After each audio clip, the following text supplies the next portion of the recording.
Hi, hello, good morning mga idol.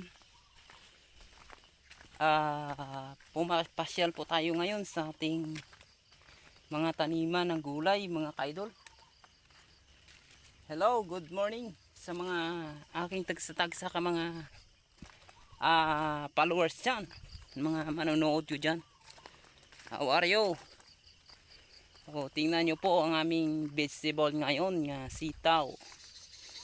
Tsaka nilagyan na lang po namin ng upo mga idol para kung mamatay yung sitaw ay mayroon ng intercropping na tinatawag natin nga intercropping mga ka-idol.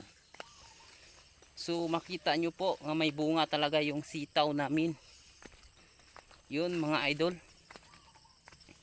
Ayun oh. Ang haba ng bunga, harvesting po namin ngayon mga idol. Ayun oh. Magandang mga bunga mga ka-idol. Hello, shout out dyan sa mga manonood ko, mga kaibigan ko. Ito na po yung sitaw natin oh.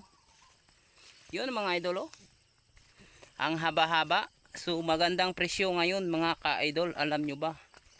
Kahit dito sa amin sa Masbati 50 pesos ang wholesale dito sa atin sa farm gate mga ka-idol. So nagkakataon rin nga konti lang ang produce namin ngayon ng sitaw mga ka-idol.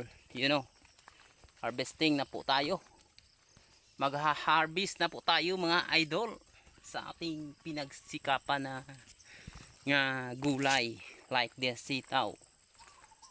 Magandang araw sa inyo lahat, lalo na sa aking mga good followers and mga manunood ng mga solid followers sa atin taga-suporta. So ito na po yung pinangarap natin na sitaw mga ka-idol. Yun o. Yan. So maganda ang presyo ng sitaw ngayon mga idol. So ngayon ay mag-harvest na po tayo mga idol. So ipakita ko po sa inyo kung paano tayo mag-harvest tulad nito. Mga big farmers. How are you? Hello. Yan. Magandang araw sa inyo. Dito po tayo magsimula sa baba mga idol. Ayan. Ganito po yung pag-harvest natin mga ka-idol. Mga solid nating kaibigan sa ating magandang mapagtaga-suporta sa ating channel or Facebook page. Ito na po yung sitaw natin. Thank you very much mga idol po, harvesting po tayo ngayon sa ating produkto. How are you mga ka-Facebook, mga ka-YouTube channel?